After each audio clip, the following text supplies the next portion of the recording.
When you hear the word Souls-like, normally people think of these games as being too hard, too punishing. They're not any fun, and it comes down to they're not for me.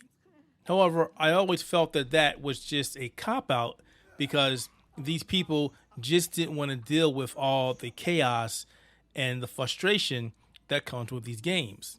But at the same time, as somebody who's been playing Souls like games for 10 years now, ever since the release of Demon Souls on a PlayStation 3, this genre has become something that I truly love.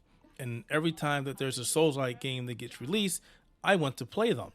But the question always is, how can you get other people to play these games? We've had amazing Souls like games that have been released throughout the last couple years with Elden Ring, Dark Souls 3, Lies of P, Sekiro, Bloodborne, and the list goes on. And I feel that these are some of the most amazing games due to the story, due to the visual, due to the setting that people, if they gave these games a chance, would probably fall in love with them. But again, the association is there. Souls like equals hard, equals tough as nails, equals punishing. So why hasn't there been a game that's been released that allows people to jump into a Souls like game and enjoy them like everybody else while being able to change certain things so they are more comfortable? Well, there has been as of recently, that being Another Crab's Treasure. And this game is completely different from most Souls like that I've ever played. It's colorful, it has comedy, it doesn't take itself too seriously, and more than anything else, it has everything that makes a Souls like game, a good Souls like game, good. Now, I'm not saying that it's the easiest game around because enemies will still kick your butt, bosses will still demolish you, you'll get lost. However, thanks to the assist mode in this game, people can play this game and change certain aspects.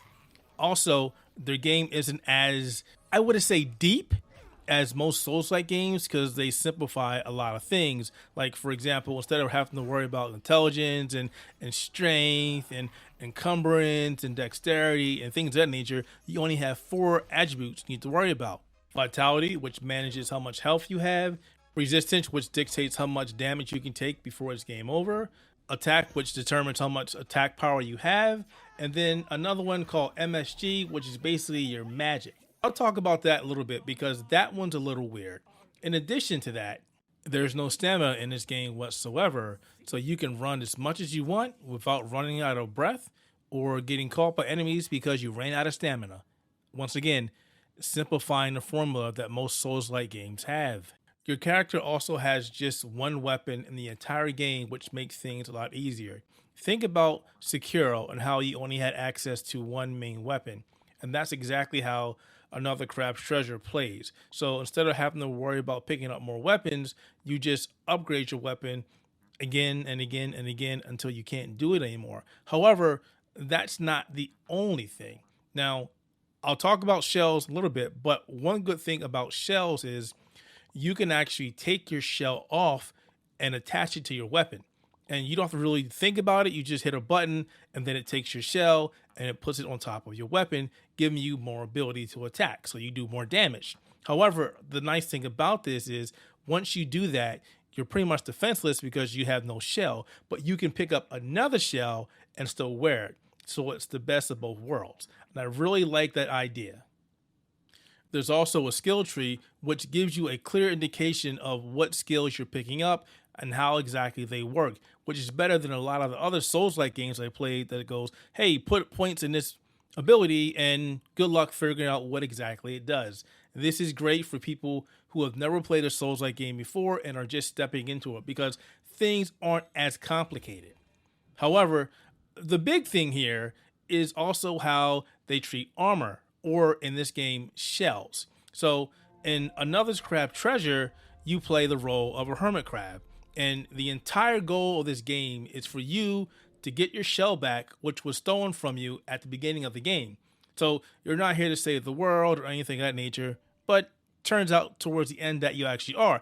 But since you're a hermit crab, you get to pick up pretty much anything and use it for a shell. So once you've beat the first boss of the game, you get the ability to get shells. And you can pick up anything from soda cans to bottle caps to coconut shells and things of that nature. And each shell has a different level of weight, a different level of how much it can protect you, and also its ability or magic. So some will give you the ability to do range attacks. Some will give you the ability to roll into a will and dash at things like Sonic the Hedgehog. Some will make you temporary invincible. Some will change various other different aspects of how you want to play the game. So the shell game is really cool. And also, unlike other games, it's not super complex. You see a shell, you pick it up. You don't have to worry about stats because everything is laid out for you right there on the item screen. It tells you how much damage it can take, it tells you how much weight it is, and it tells you what abilities these shells have. So that way you can go, maybe I don't want this shell, I want this shell. Or maybe I'll pick up this shell for now and then come back to this other shell. If you see a shell, you can pick it up, and it's great because you find lots of shells out in the open world. And even better, during certain boss fights, there's a shell that you can switch out and go, I don't want this shell because this one slows me down, but I don't want this shell because this one doesn't have any good abilities. I really like how they thought up this system because it's friendly and, again, very simple to get used to. However, my favorite part of this game, my most enjoyable part of this game, and what I think will help other people jump into this game a lot easier than other Souls-like, is the assist mode. Now, the assist mode, or what makes this game more accessible, allows you to change a number of things in this game to make the game easier, or you can even just adjust it if you just want to change a couple things. So this game by default is set to hard, which is pretty much normal for most Souls-like games.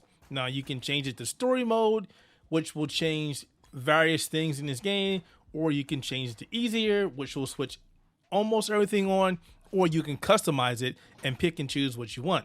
So within this assist mode, you can go from giving your character extra shell durability, so it'll take more hits and more damage before it goes away.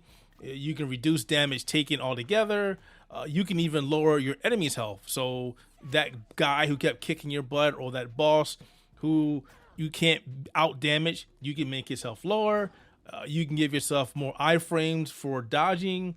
You can extend the parry window, which I think should be left on by default because the parry window in this game is not the best. I'm not a fan of it, but that's just me. You can prevent yourself from losing your microplastic, which is pretty much your souls in this game. So when you die, you normally lose it. But I also have to give the developers props for this. When you lose your souls or your microplastic, it shows you where to go. So I really like that. But yeah, you can change that on so you never lose it, which is fantastic. You can avoid pitfall damage, which makes me scratch my head because you play as a crab in the ocean, but somehow there are areas within the ocean that you can fall into. I'm like, but I'm a crab. That doesn't make any sense. But nonetheless, you can turn that on. You can even slow down the game if the action in the game is just too much for you, which I really appreciate for some people and myself, so I can actually see how a boss attacks, get his pattern down, then go back and kick that boss's butt. However, the biggest thing in this game, the thing that makes this game perhaps more accessible than any other game that I've ever seen in the Souls-like genre, is the fact that you can give your character a gun.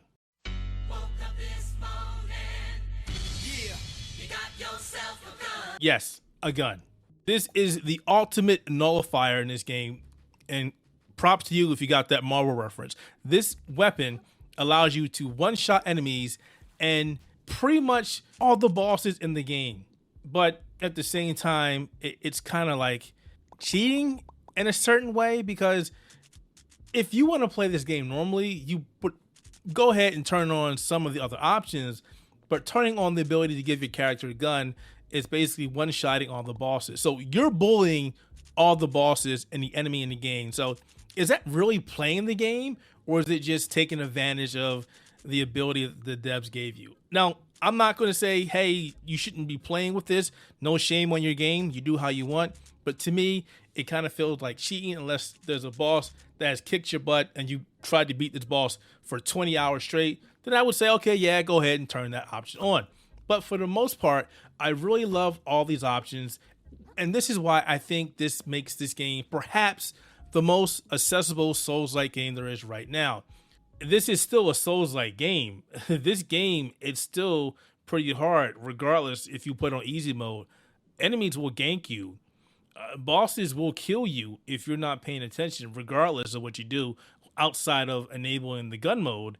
But with these options, I do feel that this is easily the most accessible Souls-like game there's available right now, until something else comes along and one-ups what this game does. So if you always wanted to play a Souls-like game and you were afraid, or you felt that they were too hard, or you didn't want to embarrass yourself, which I don't understand how you could embarrass yourself playing a game. We all die in video games. There's nothing to be ashamed or embarrassed about. We all do this. But if you don't want to have a blow to your ego and you want to jump into a Souls-like, this is the game to do it so. Not another game genre, not another game that is nowhere familiar or similar to a Souls-like game. If you want to learn how to play a Souls-like game, you play a Souls-like game. And I'll say it one more time before I'm done.